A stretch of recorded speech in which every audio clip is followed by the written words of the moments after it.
Imagine this, it's one of those Thursdays where the air feels charged, like the world's just waiting to burst into the freedom of Friday. This April evening, I'm cruising home after a killer day at Richardson and Associates, where I'm a senior financial analyst. 9 hours of grinding, and I finally sealed a major account that's been teetering on the edge for weeks. My name's Desmond Powell, and after 5 years of hustle, I've carved out my own slice of the American dream, a cozy 3-bedroom colonial at 37 Pinehurst Drive in Jubal Estates. It's not the flashiest neighborhood, but it's quiet, well-kept, and most importantly, it's mine. This house is the crown jewel of my 10-year plan, a goal I set back at Howard University while earning my MBA. At 34, I'm not just on track, I'm ahead of the game. Today was a home run. My board presentation had even the perpetually grumpy Mr. Richardson flashing a rare smile when I laid out the quarterly earnings forecast. To celebrate, I swung by Bellamy's Market, not my usual grocery stop, but the fancy organic joint with those irresistible imported Belgian chocolates that pair like a dream with the 18-year-old Macallan I've been saving for a night like this. I went a little wild, loading up on prime ribeye steaks, fresh asparagus, and a few other goodies.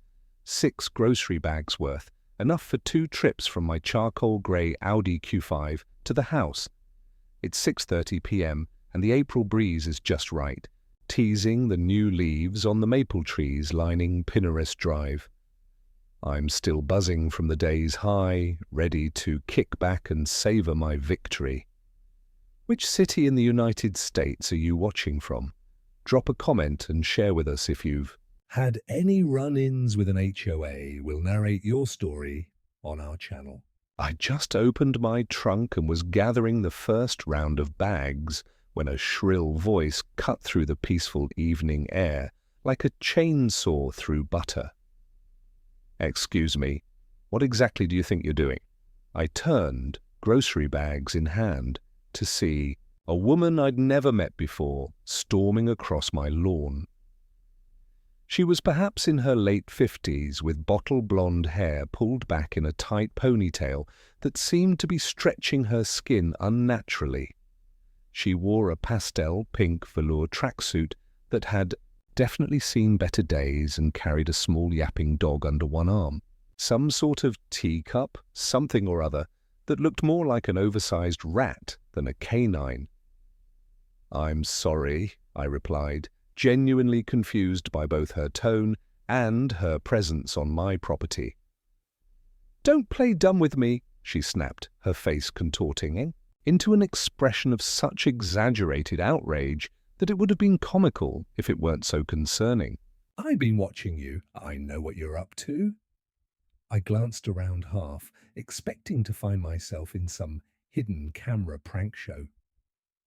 "Ma'am, I'm just bringing my groceries inside my house." I emphasized the last 2 words, shifting the bags in my arms and nodding toward my front door.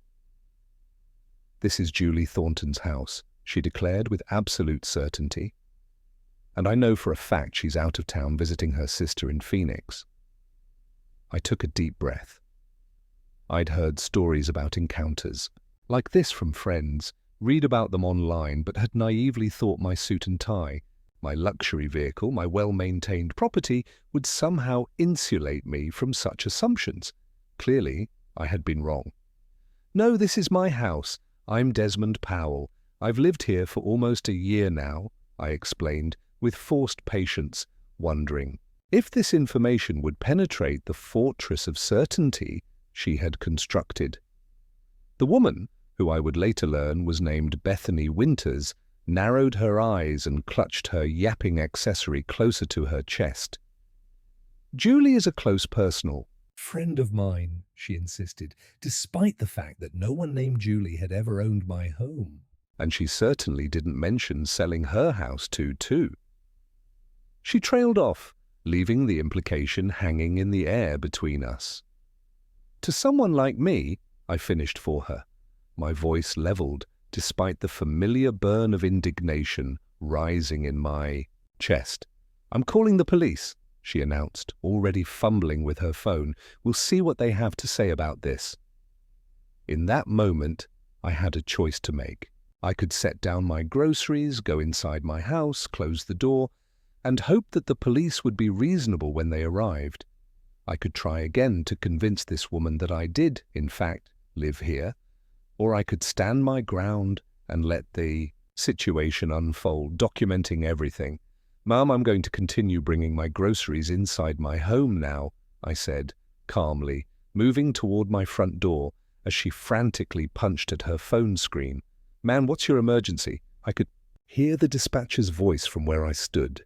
"Yes, hello, this is Bethany Winters at 35 Pinehurst Drive," she began, her voice suddenly honey. "There's a man breaking into my neighbor's house. He's got Julie Thornton's groceries, and he's trying to get inside her home." I paused, keys in hand, and turned back toward her. "Did you just say I'm stealing groceries? These are my groceries that I just purchased." She covered the phone with her hand momentarily. "We both know those aren't yours," she hissed, then back into the phone. "Yes, he's a large black man in a business suit. Very intimidating. Please hurry."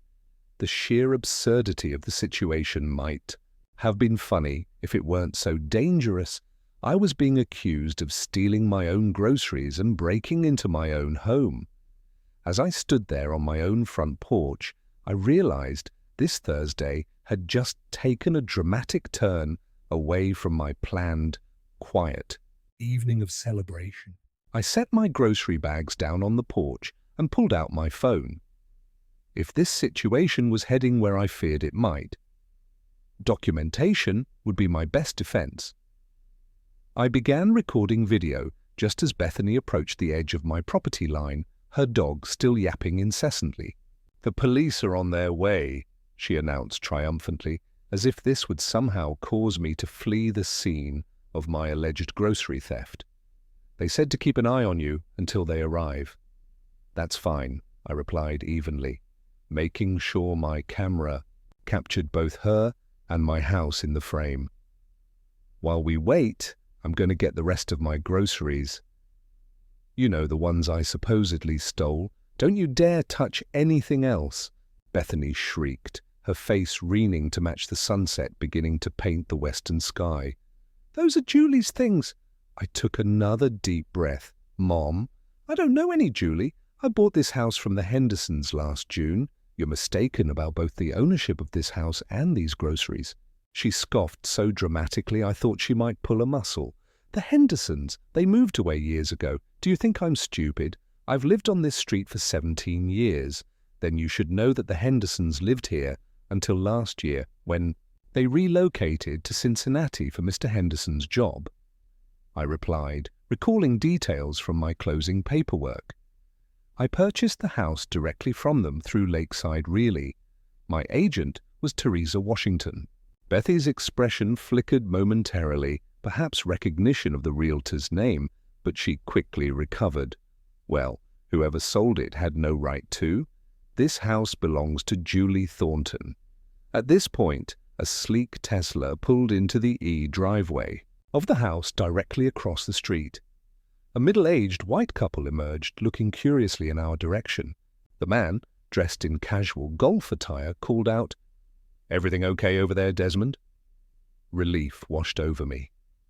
My neighbors, Robert and Claire Bennett, had been among the first to welcome me to the neighborhood with a bottle of wine and restaurant recommendations when I moved in. "Not really, Robert," I called back.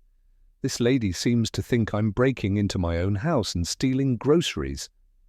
Robert's expression morphed from curiosity to concern as he and Claire crossed the street. "Bethany, what are you doing?"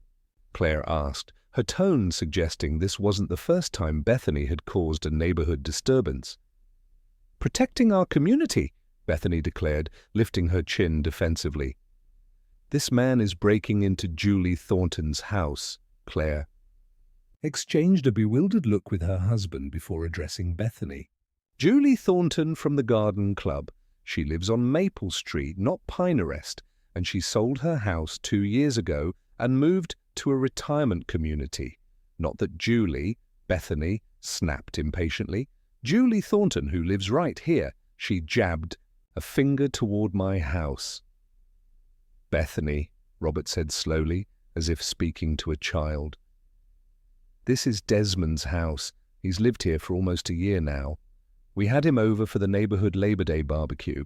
Remember, Bethy's dog chose that moment to wriggle free from her grasp, darting across my lawn and directly toward the grocery bags I'd set on the porch.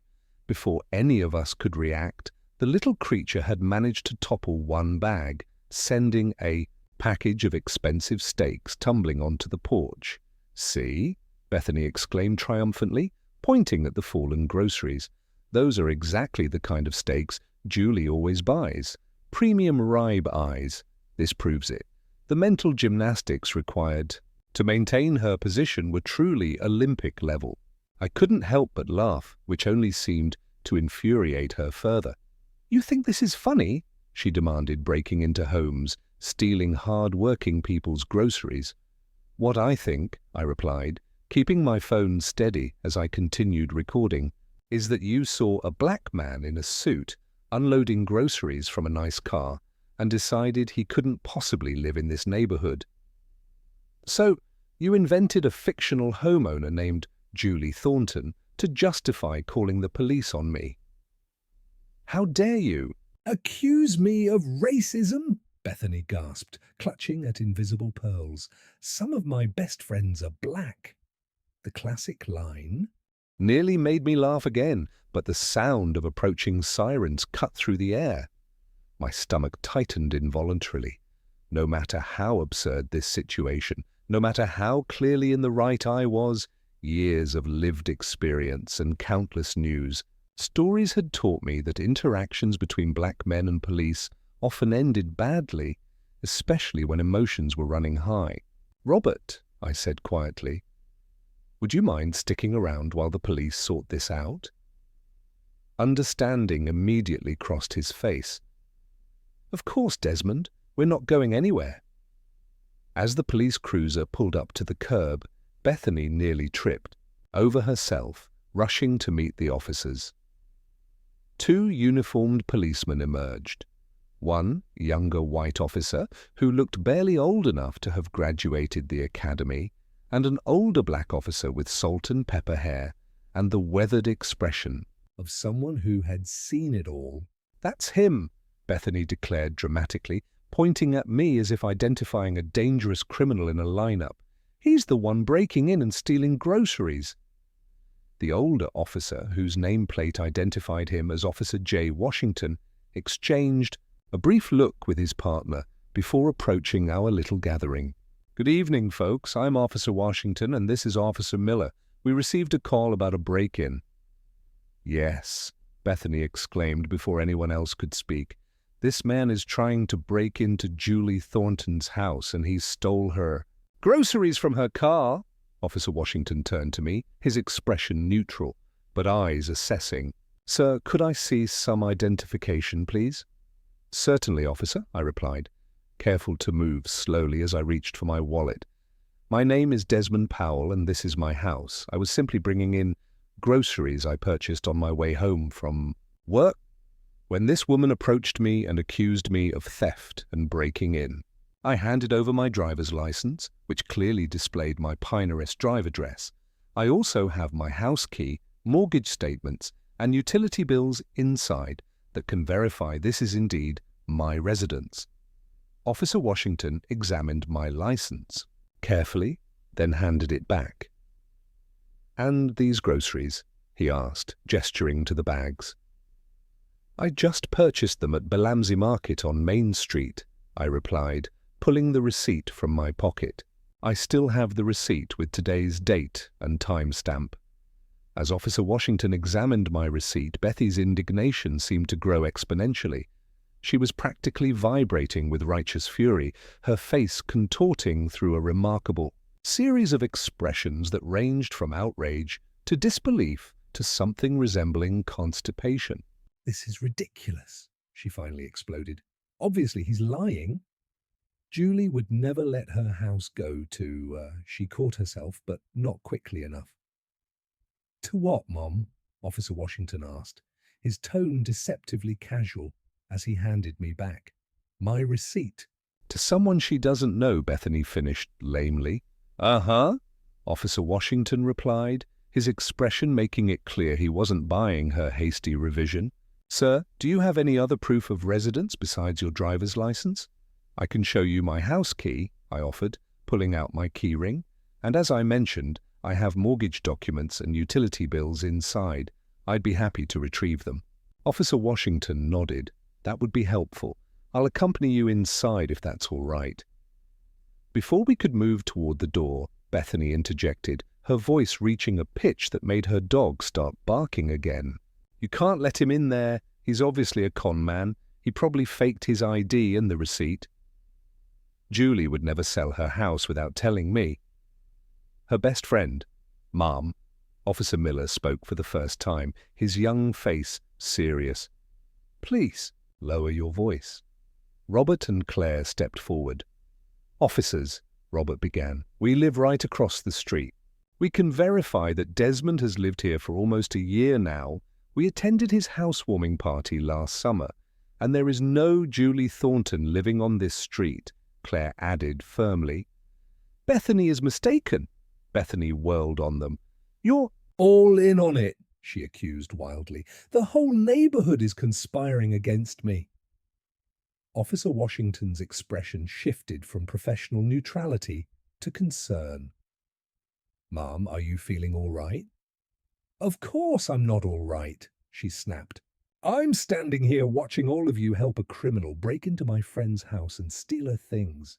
I couldn't help but notice that as the situation escalated, my neighbors from adjacent houses had begun emerging onto their front lawns, watching the drama unfold with expressions ranging from concern to barely concealed amusement. Mrs. Garcia, from 2 doors down, was recording the entire incident on her phone, while the Johnson teenagers from the corner house weren't even trying to hide their laughter. Officer, I said calmly, I'd like to file a report against this woman for harassment and making a false police report. She's causing a disturbance in the neighborhood and has made racially charged accusations against me. Bethy's eyes bulged. How dare you? I'm the victim here. I'm protecting my friend's property. Officer Washington sighed deeply. Sir, let's first establish your residency beyond doubt. Then we can discuss filing reports. I nodded and moved toward my front door, Officer Washington following close behind. As I inserted my key into the lock, I couldn't help but glance back at Bethany, whose expression had shifted from righteous indignation to dawning horror as she watched my key slide effortlessly into the lock and turn with the familiar click of home. The door swung open to reveal my living room, tastefully decorated in shades of grey and blue, with framed jazz album covers adorning the walls and a baby grand piano in the corner that I'd splurged on after my first major bonus at the firm. Family photos lined the mantel, me with my parents at my MBA graduation, my sister and her kids at last year's family reunion, my late grandfather in his World War II uniform. Nice place, Officer Washington commented as we entered. You play? He nodded toward the piano. Since I was 6, I replied. It's how I unwind after long days at the office. As I gathered my mortgage statement, property tax bill, and recent utility statements, I could hear Bethy's increasingly shrill protests from outside, along with Officer Miller's measured responses attempting to calm her. When we returned outside, the scene had shifted significantly. Several more neighbors had gathered, forming a loose semicircle around Bethany, Officer Miller, and my spilled groceries. Someone, it looked like teenager Aidan Johnson, was helping to collect the fallen items and return them to the bag. Sir, Officer Washington addressed me, I've seen sufficient evidence that you are indeed the legal resident of this property. He turned to Bethany. Ma'am, it appears there has been a misunderstanding. This is impossible, Bethany insisted, though her voice had lost some of its earlier conviction. Julie never told me she sold her house because Julie Thornton never Owned this house, Claire Bennett interjected firmly. The Hendersons lived here before Desmond, and before them it was the Callaways. I've lived across the street for 20 years, Bethany. There has never been a Julie Thornton on this street. Bethy's expression flickered, confusion, embarrassment, and something darker passing across her features in rapid succession. For a moment, I almost felt sorry for her. Almost.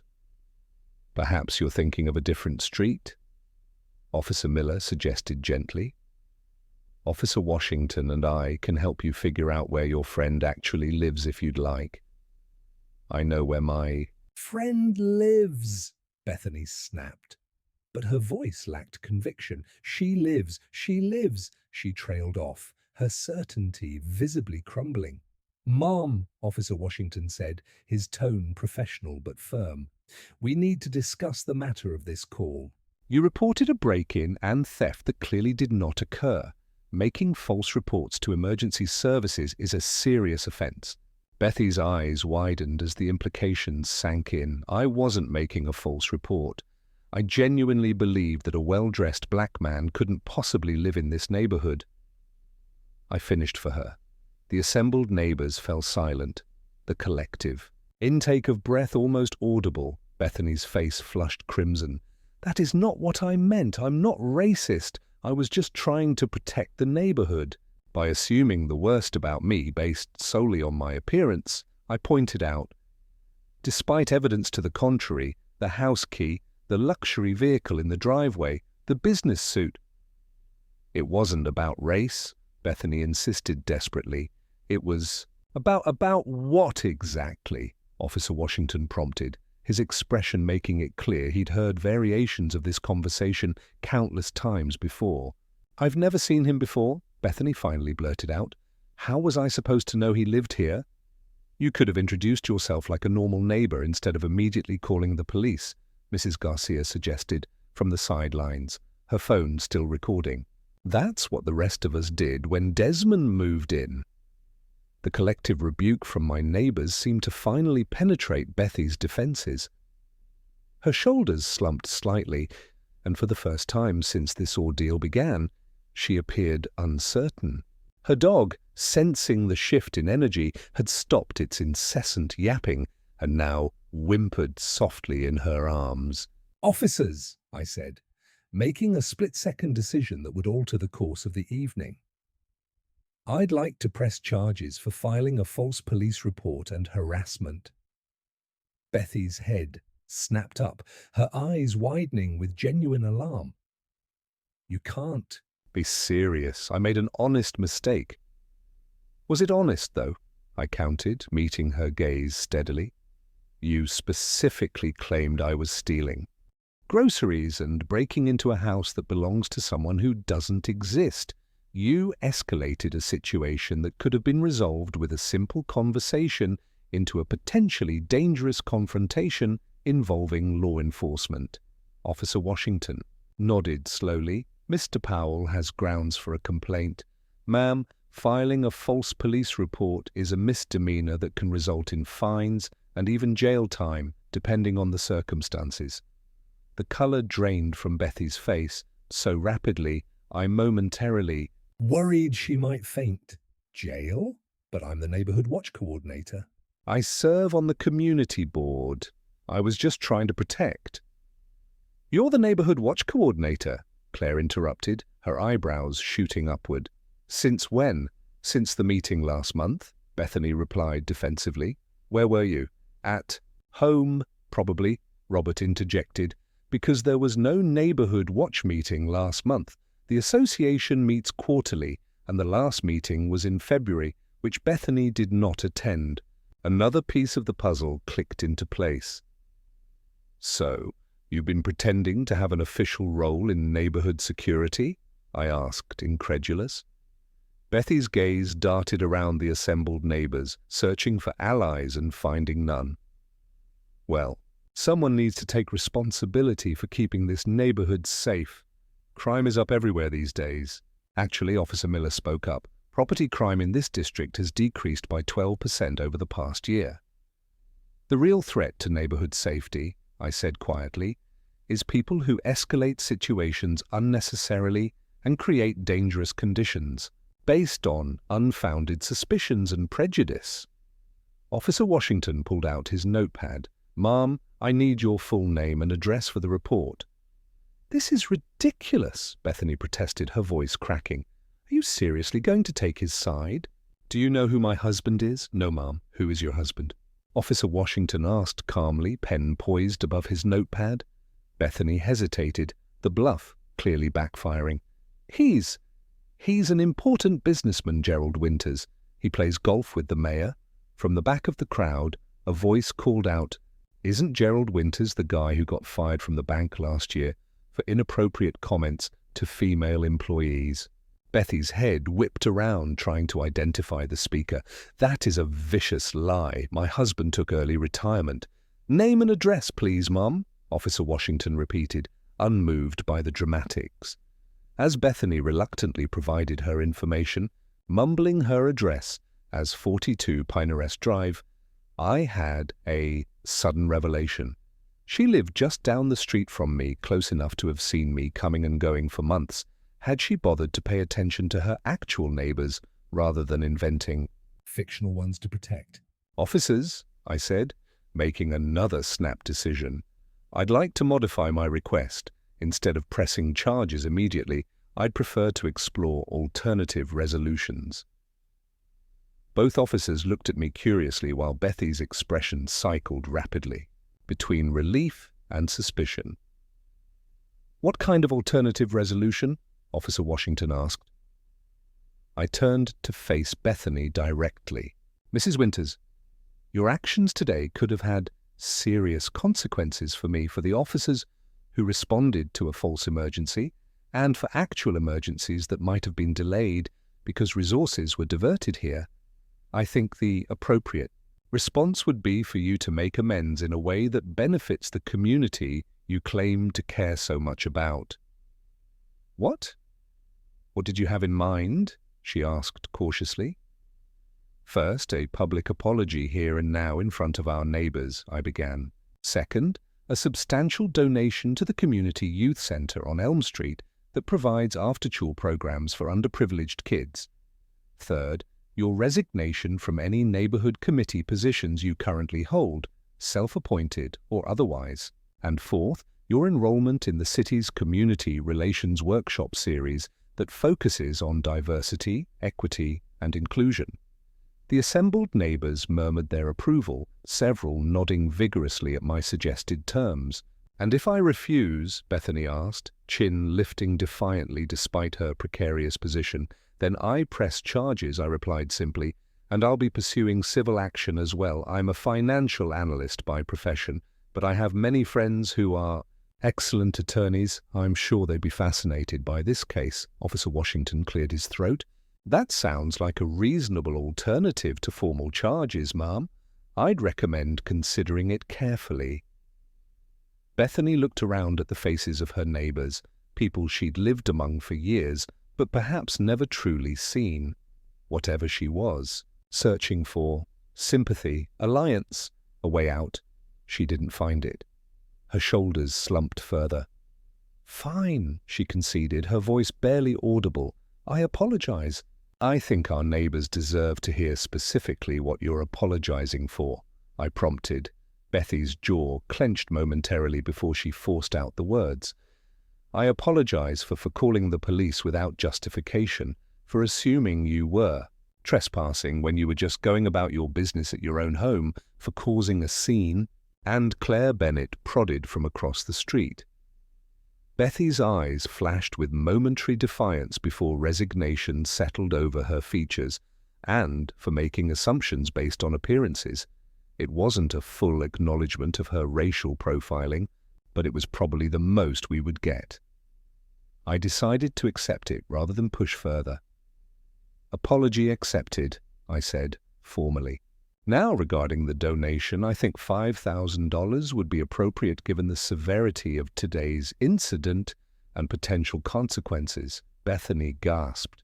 "$5,000, that's extortion. It's considerably less than legal fees and potential damages in a civil suit, I countered smoothly. Plus, it's tax-deductible. Officer Washington suppressed what might have been a smile. The alternative resolution is entirely voluntary, ma'am. You're free to reject it and proceed with formal charges if you prefer. Bethy's internal struggle played out visibly on her face, the calculations, the weighing of options, the inevitable conclusion that she had no good choices left. Fine, she bit out. 5,000, but I want a receipt for tax purposes. Of course, I replied. The youth centre provides excellent documentation. As for the community relations workshops, they're held every Tuesday evening at the community college. The next 6-week session begins next week. I'll have Officer Washington provide you with registration information. And how exactly do you expect me to explain this to Gerald? She demanded a last flicker of resistance. I smiled pleasantly. I'm sure you'll think of something creative, Mrs. Winters, perhaps the same creativity that conjured up Julie Thornton. A few neighbours failed to suppress their laughter, and Mrs. Garcia murmured something that sounded suspiciously like "burn" as she finally lowered her phone. Are we finished here? Bethany asked stiffly, dignity and tatters, but still attempting to salvage some semblance of control. Almost, I replied. There's the matter of your resignation from community positions. I already told you I'm the neighborhood watch coordinator, a position you apparently created for yourself, Robert Bennett pointed out. But you are on the Neighborhood Association Events Committee, were rather? Bethy's lips pressed into a thin line. Fine, I resign. Are we done now? Officer Washington closed his notepad. Mr. Powell, are you satisfied with this resolution? You can still file formal charges if you prefer. I pretended to consider it for a moment longer than necessary, enjoying the way Bethany squirmed under. The collective gaze of the neighborhood. I'm satisfied with this resolution, provided Mrs. Winters fulfills all parts of our agreement. If not, I reserve the right to pursue formal charges later. Understood, Officer Washington replied. We'll document this agreement. Mrs. Winters, I suggest you follow through with Mr. Powell's conditions. It's a far more generous outcome than many would offer in similar circumstances. As the officers prepared to leave, having collected statements and contact information from everyone involved, Bethany turned to go, shoulders hunched and dog-clutched, tightly to her chest like a furry shield. Mrs. Winters, I called after her, unable to resist one final twist of the knife. Do give my regards to Julie Thornton next time you see her. The police cruiser pulled away from the curb, leaving behind a transformed neighborhood dynamic that was palpable in the evening air. Bethany had retreated to her house down the street, practically dragging her little dog behind her in her haste to escape the scene of her humiliation. The gathered neighbors, however, seemed in no hurry to disperse. Desmond, Mrs. Garcia approached, her phone finally tucked away. Are you all right? That was quite an ordeal. I'm fine, thank you, I assured her, though the adrenaline crash was beginning to hit, leaving me feeling slightly shaky. Not exactly how I planned to spend my Thursday evening, but at least it ended relatively well. That was masterful, Robert Bennett said, extending his hand. The way you turned that situation around. I don't think I've ever seen someone backpedal as fast as Bethany did when you mentioned pressing charges. I shook his hand, appreciating the solidarity. I've learned that sometimes the best defense is a strategic offense, though I have to admit, I'm surprised by how quickly everyone came to my support. Thank you for that. Don't thank us, Claire insisted. What Bethany did was inexcusable. And honestly, this has been coming for a long time. She's been the neighborhood busybody ever since. We moved in, always in everyone's business, always assuming the worst about people. Remember when she reported the Martinez boy for suspicious behavior when he was just delivering newspapers? Mrs. Garcia added, shaking her head. Or when she called animal control on Mr. Peterson's retriever for being aggressive when it was just playing with its toy in its own backyard. She once reported my daughter's slumber party as a potential underage drinking event. Another neighbour chimed in, 8 13-year-old girls having a birthday party with pizza and movies. The police were not amused. As neighbours shared their Bethany stories, a clearer picture emerged.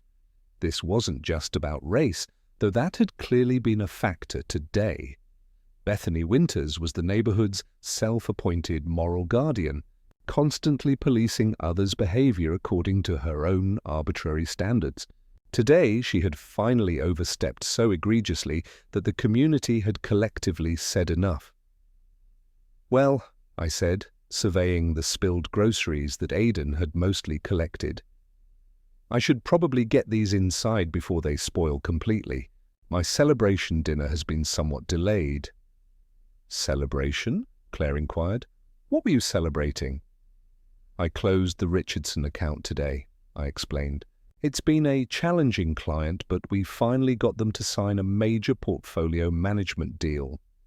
"That calls for more than just a solitary dinner at home," Robert declared. "Claire and I were just about to fire up the grill. Why don't you bring those steaks over and join us? I've got a bottle of Cabernet that would pair perfectly." Before I could respond, Mrs. Garcia interjected, "And I made tiramisu this afternoon for my book club tomorrow, but I have plenty to share." Within minutes, the impromptu gathering had evolved into a full neighborhood dinner party. Several families rushed home to grab side dishes, desserts, and drinks, while Robert and his teenage son set up additional chairs on their back patio. What had begun as one of the most uncomfortable experiences of my life was transforming into something unexpectedly wonderful, a genuine connection with the community I'd lived alongside but hadn't fully engaged with until now. As we migrated across the street to the Bennett's backyard, I couldn't help but glance down toward house number 42, where Bethany was presumably explaining to her husband why they would be writing a substantial check to the youth center. Through the front window, I could see 2 figures gesticulating wildly. The conversation did not appear to be going well. The Bennett's backyard was spacious and well-appointed, with a large stone patio, professional-grade grill, and enough seating for at least 20 people. String lights twinkled overhead, creating a warm, inviting atmosphere as the last traces of daylight faded from the sky. "Better late than never for a proper neighborhood welcome," Claire said, handing me a glass of wine. "Though I'm sorry it took Bethy's dramatics to make it happen. Sometimes good things come from unexpected places," I replied, raising my glass in toast to new friends and neighborhood solidarity. As the evening progressed, I found myself genuinely enjoying the company of my neighbors. Mr. Johnson worked in commercial real estate and had fascinating insights into the city's development plans. Mrs. Garcia, it turned out, was a retired English professor with a wicked sense of humor and an impressive knowledge of jazz. We spent nearly half an hour discussing our favorite Miles Davis albums. The Martinez family had 2 children at the same university my sister had attended, and we swapped campus stories and recommendations for when they visited next month. Around 9 as we were all comfortably settled with full plates and flowing conversation, a hush fell over the gathering. I turned to see what had captured everyone's attention and spotted Bethany standing awkwardly at the edge of the patio, holding what appeared to be a check in one hand and a small plate covered in foil in the other. She began, her voice lacking its earlier stridence. "I wanted to deliver this in person." She extended the check toward me for the youth center. $5,000 as agreed. I stood and crossed to where she stood, accepting the poor check with a nod. "Thank you, Mrs. Winters." She shifted uncomfortably, then thrust the foil-covered plate forward. "And these are my lemon bars. They won the blue ribbon at the county fair last year." I thought they might be a peace offering of sorts. A tense silence fell over the gathering. Everyone seemed to be holding their breath, waiting to see how I would respond to this unexpected gesture. I carefully took the plate, peeled back the foil slightly, and observed the perfectly cut lemon bars dusted with powdered sugar. "Thank you," I said simply. "Would you care to join us?" The invitation surprised everyone. Bethany most of all. Her eyes widened, and for a moment she seemed genuinely speechless. I don't think that would be appropriate," she finally managed. "I just wanted to deliver the check and apologize again more sincerely this time." She glanced around at the assembled neighbors to all of you. "I've been difficult. Today was a wake-up." Call that I needed. Her husband appeared at the edge of the yard, looking distinctly uncomfortable in pressed car keys and a polo shirt. "Beth," he called softly, "we should go." "I've also registered for those community relations workshops," Bethany added quickly. "The first session is Tuesday." "I'm glad to hear that," I replied, meaning it, and I appreciate the gesture. As Bethany turned to leave, Claire Bennett stepped forward. "Bethany," she said, her tone measured but not unkind. "When you're really ready to be a neighbor instead of a self-appointed neighborhood sentinel, there's a place for you here." Bethany nodded once, a quick, jerky movement before hurrying back to where her husband waited. They walked home in silence, his hand resting lightly on her back, in what seemed like a rare moment of genuine connection. "Well," Robert said as they disappeared from view. "That was unexpected. Lemon bars, huh?" Mrs. Garcia eyed the plate suspiciously. "Anyone brave enough to try one?" "I volunteer as tribute," Aidan Johnson declared dramatically, reaching for the plate. I laughed and set the dessert on the table. "Let's save them for later. Right now, I'm still savoring this incredible steak and the even better company." As the evening continued, the conversation flowed naturally from the incident with Bethany to careers, families, travel stories, and plans for the summer. By the time we finally dispersed around midnight, I had made genuine connections with at least a dozen neighbors and had invitations to future barbecues, a book club, and a weekend golf outing. Walking back across the street to my house, Robert, accompanying me with the remaining groceries that had been forgotten in the excitement, I felt a profound sense of belonging that had been missing since I moved in. "You know," Robert said as we reached my front door, "in a weird way, we should almost thank Bethany. Without her little performance tonight, who knows how long it would have taken for all of us to get together like this." I chuckled, unlocking my door. "I think I'll skip the thank you card, but I take your point. Sometimes the worst situations bring out the best connections. See you Saturday for golf," he confirmed. "Absolutely, though I should warn you I have a pretty decent handicap." "Perfect," Robert grinned. "So do I, which means we can both be mediocre together while escaping our respective responsibilities for a few hours." As he headed back across the street, I entered my house, my home, with a newfound appreciation for both the space and the community surrounding it. The evening hadn't gone according to plan, but somehow it had turned out better than I could have imagined.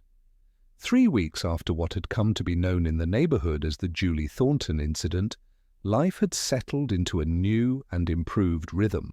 My weekend golf outings with Robert had become a regular fixture, as had Tuesday evening drinks with several neighbors after their community league volleyball games. Mrs. Garcia had persuaded me to join her book club, which turned out to be less about literary analysis and more about wine consumption and neighborhood gossip, but in the most delightful way. The check to the youth center had been delivered personally by yours truly, resulting in enough funding to expand their STEM program and add much-needed computer equipment. I'd even volunteered to give a talk to the high school students about careers in finance, which had been surprisingly well received. Apparently, explaining compound interest using pizza and video game analogies was the secret to capturing teenage attention. As for Bethany Winters, she had maintained a remarkably low profile. Neighbors reported occasional sightings, walking her dog, getting the mail, loading groceries into her car, but the usual commentary and interference that had apparently been Her hallmark were conspicuously absent. According to Claire, who had run into her at the grocery store, Bethany was indeed attending the community relations workshops as promised, though she had declined to discuss them in detail. I was mulling over these changes while sorting through my mail after work one Thursday when a knock at the door interrupted my thoughts. Opening it revealed Officer Washington, now in plain clothes rather than uniform. "Mr. Powell," he greeted me with a nod. "Hope I'm not disturbing you." "Not at all," I replied, genuinely pleased to see him under less stressful circumstances. "And please call me Desmond. Would you like to come in?"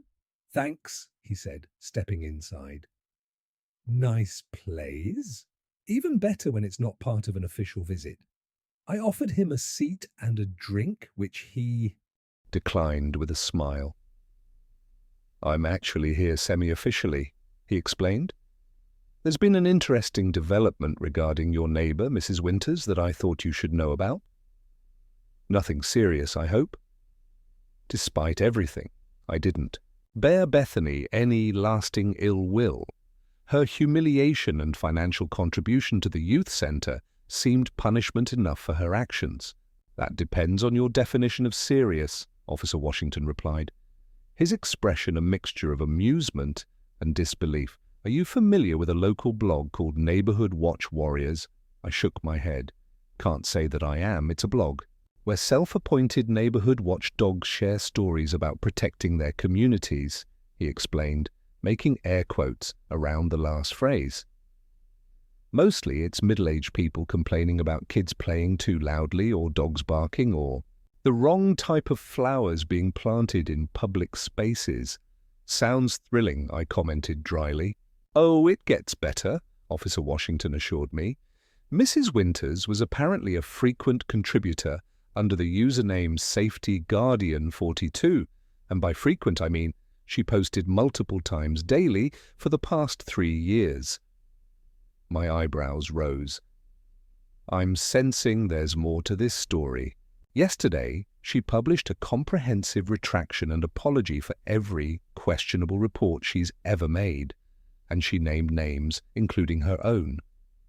She detailed the Julie Thornton incident in excruciating detail, acknowledging her racial bias, her fabrication of facts, and the consequences of her actions.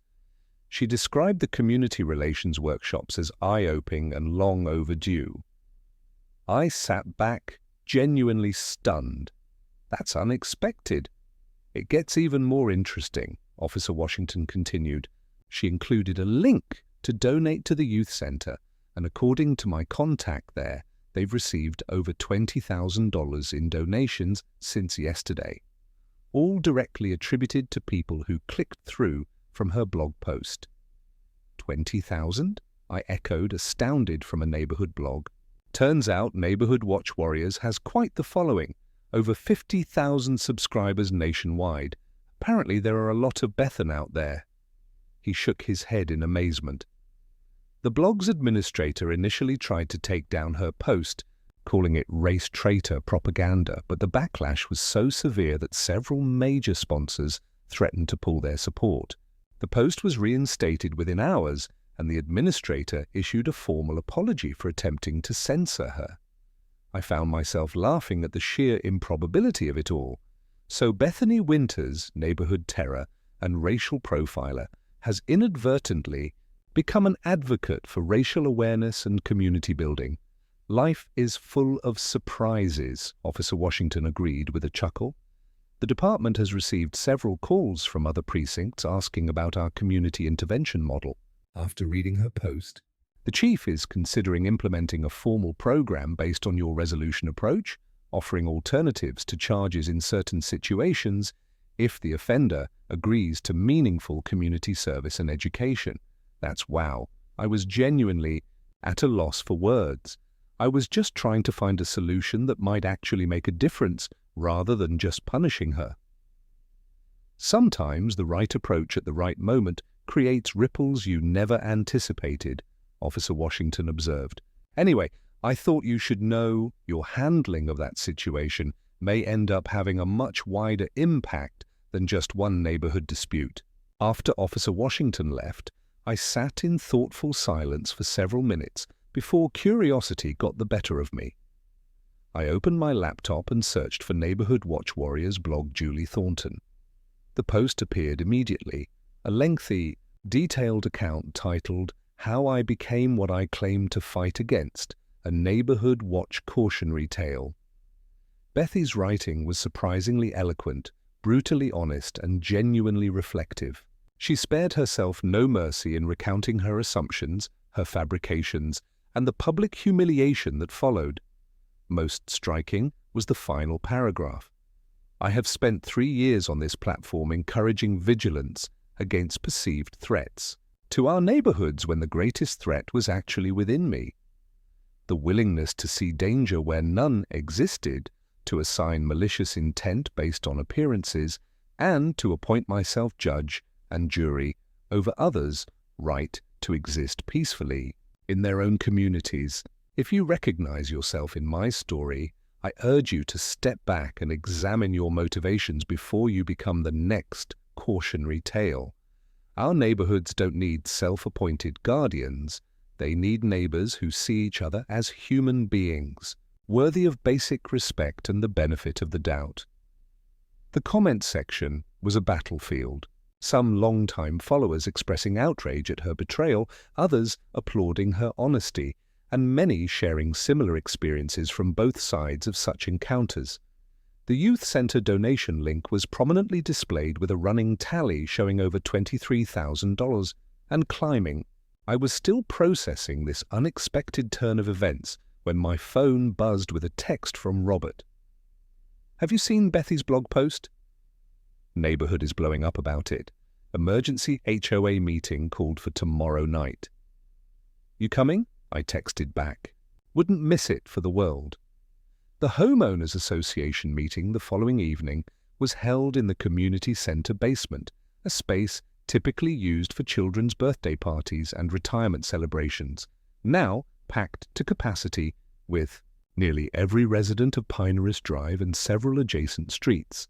The air conditioning struggled to combat the combined body heat of so many people in close proximity, and the folding chairs were arranged so tightly that neighbors practically sat in each other's laps. Bethany and Gerald Winters were conspicuously absent. The HOA president, a retired judge named Howard Blackwell, called the meeting to order with 3 sharp raps of his gavel. "Folks, we've got a situation on our hands," he began without preamble.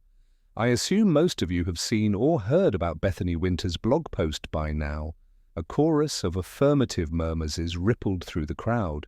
"For those who haven't, I'll summarize." Judge Blackwell continued. "Mrs. Winters published a detailed account of an incident involving her false accusations against one of our residents, Mr. Desmond Powell.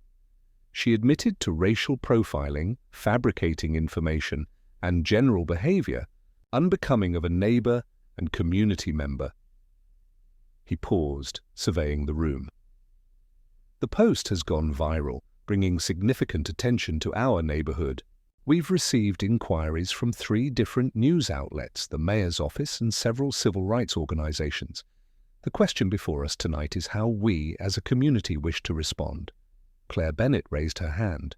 "Judge Blackwell, if I may, I think we need to acknowledge that while Bethy's behavior was completely unacceptable, her public acknowledgement of wrongdoing is a step in the right direction. Many people would have simply doubled down or gone into hiding." "Agreed," Robert chimed in from beside her. "And the additional donations to the youth center are a tangible positive outcome." "On the other hand," Mrs. Johnson interjected, "he's brought a lot of unwanted attention to our neighborhood. People are going to think we're all like her." "Actually," I spoke up, drawing all eyes in the room. The response to her post suggests quite the opposite. Most commenters seem impressed that she was held accountable by her neighbors and that she's taken responsibility publicly. If anything, it reflects well on our community that we didn't tolerate that behavior. Judge Blackwell nodded thoughtfully. "Mr. Powell raises a good point. Now, as to the media requests, several outlets want to interview residents about the incident and its aftermath. Participation would, of course, be voluntary. I think this could be an opportunity, I suggested, surprising myself, not to sensationalize what happened, but to showcase how communities can address these issues constructively. The resolution we reached has apparently inspired similar approaches in other police departments. That's something worth sharing. The discussion continued for nearly 2 hours with various perspectives being shared and considered. By the end, a consensus had emerged. The neighborhood would issue a statement supporting Bethy's journey toward greater awareness while reaffirming the community's commitment to inclusivity and respect. A small committee was formed to handle media inquiries with guidelines established to ensure the focus remained on positive change rather than vilification. As the meeting adjourned and people filed out into the warm evening air, Robert fell into step beside me. "Well, that was considerably more productive than I expected," he remarked. "Usually these meetings devolve into arguments about fence heights and garbage can placement. Nothing like a viral racial profiling confession to bring people together," I replied wryly. "Speaking of bringing people together," Robert said, lowering his voice slightly, "did you notice Gerald Winters at the back of the room? He slipped in about halfway through and left right before adjournment. I hadn't noticed and said as much." "He looked rough," Robert continued. "Not his usual polished self. Claire ran into their housekeeper at the supermarket yesterday.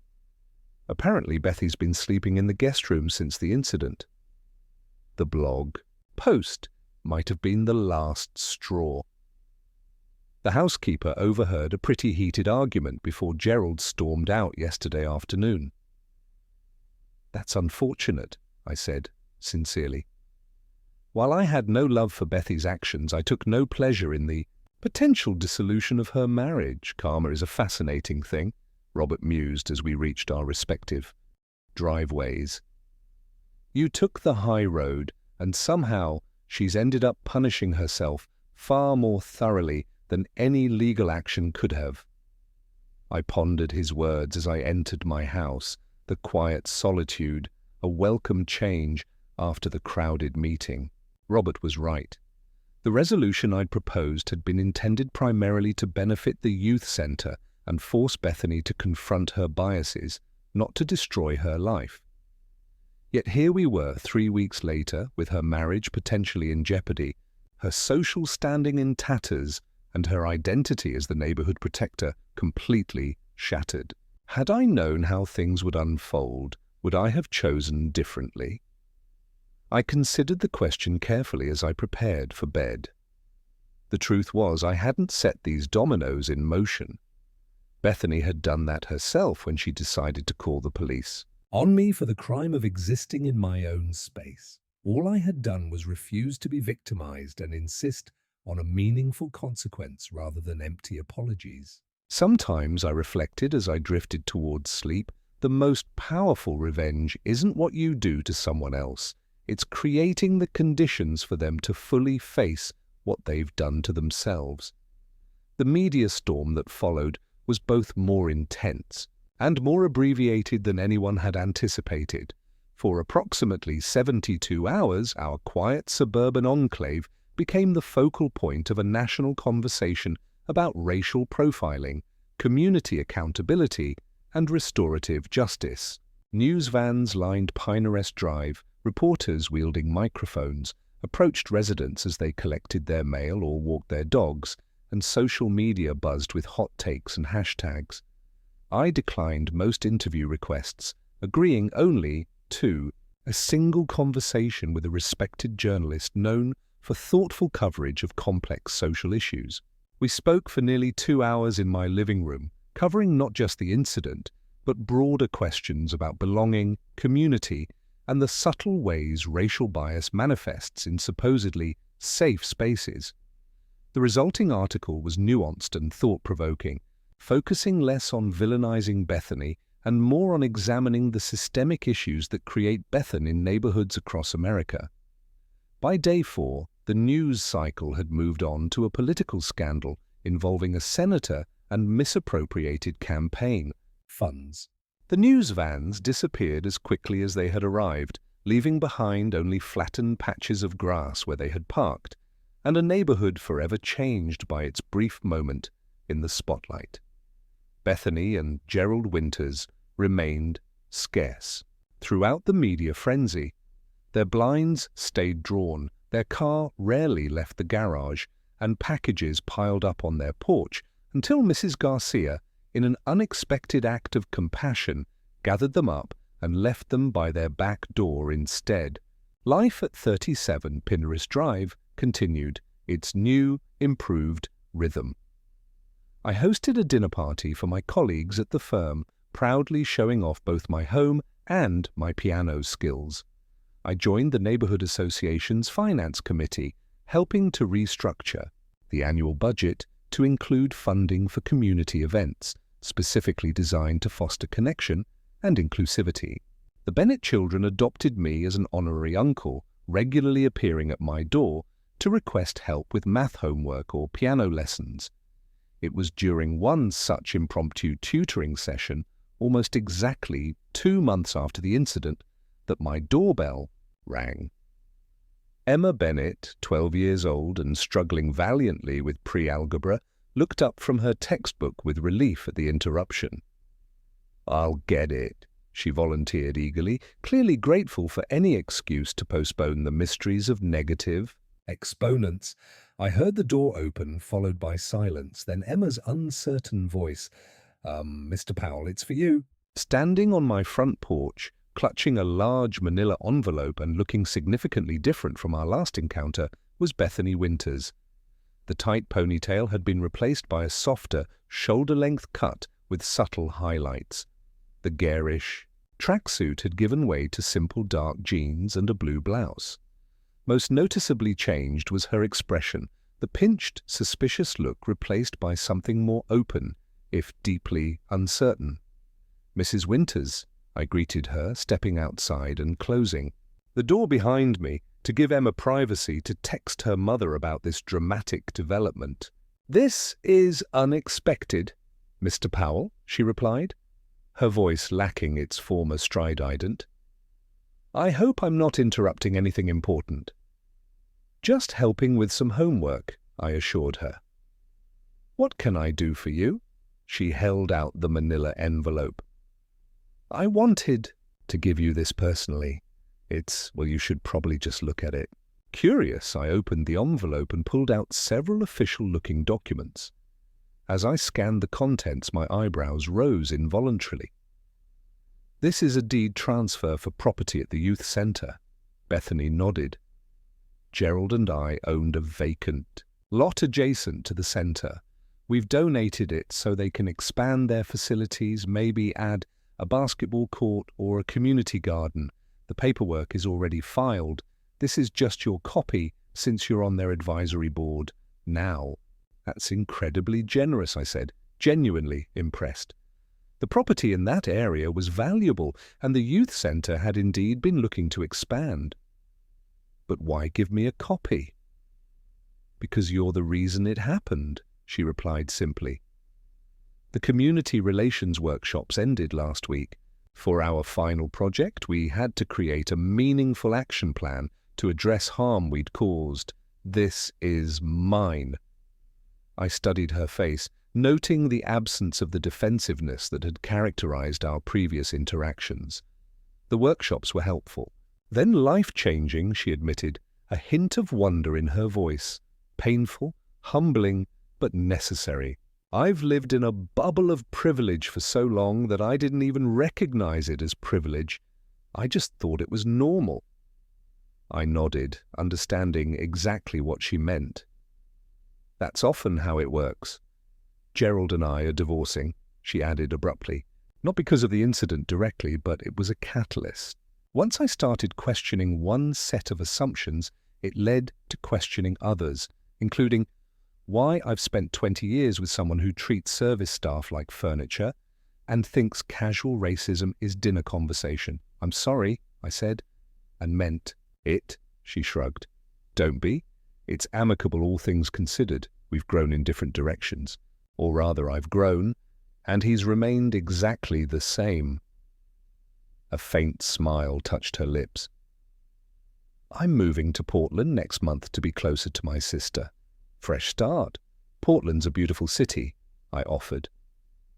So I've heard. She hesitated, then added, I also wanted to thank you. You could have pressed charges that night. You could have sued me into oblivion. You could have made sure I was ostracized completely from the neighborhood. Instead, you chose a path that actually led to change. That was the goal, I acknowledged. Punishment rarely changes hearts and minds. Education and accountability sometimes do. Well, it worked in my case.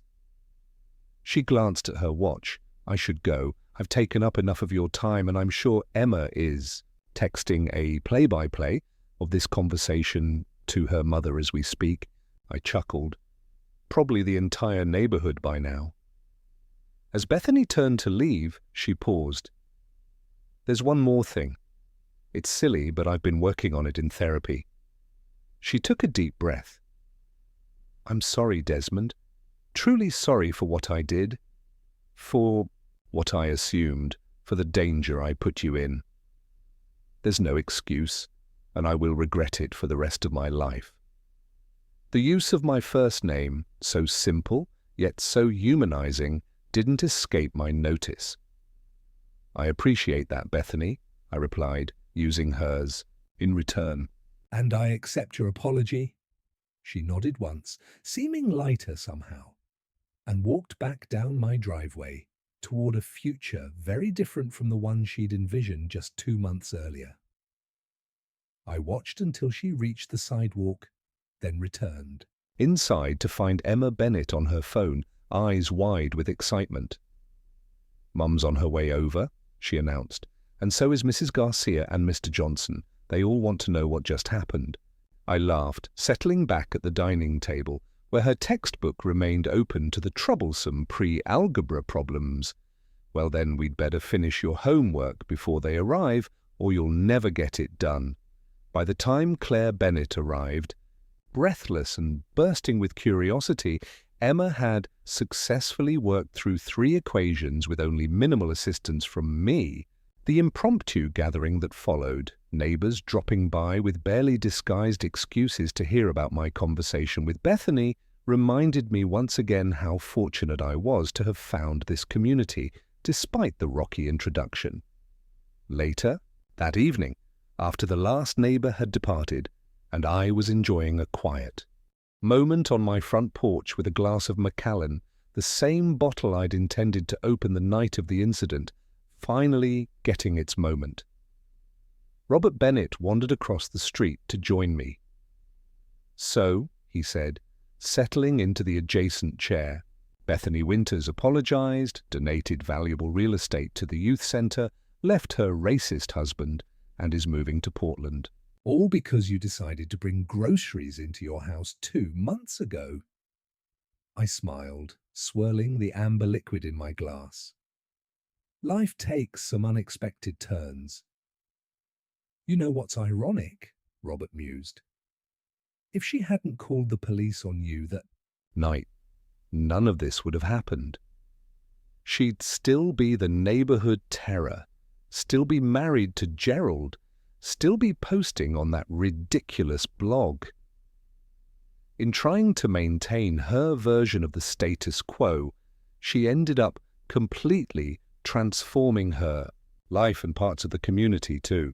I added, thinking of the youth center expansion, the neighborhood association's new initiatives, and the genuine connections that had formed in the aftermath.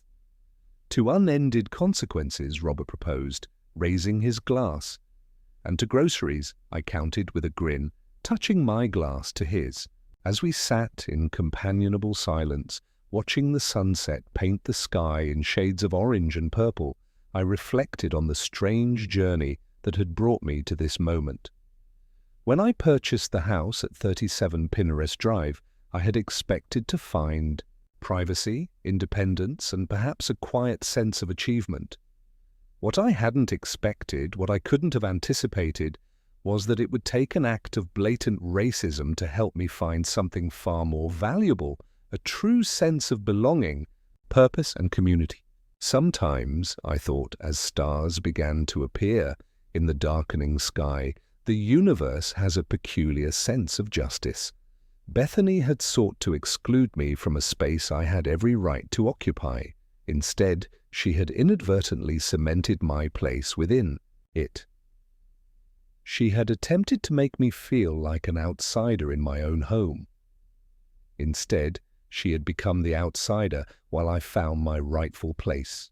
There's a certain poetic symmetry to that kind of karma, not vindictive or cruel, but perfectly balanced, like coming full circle to find yourself exactly where you were meant to be all along.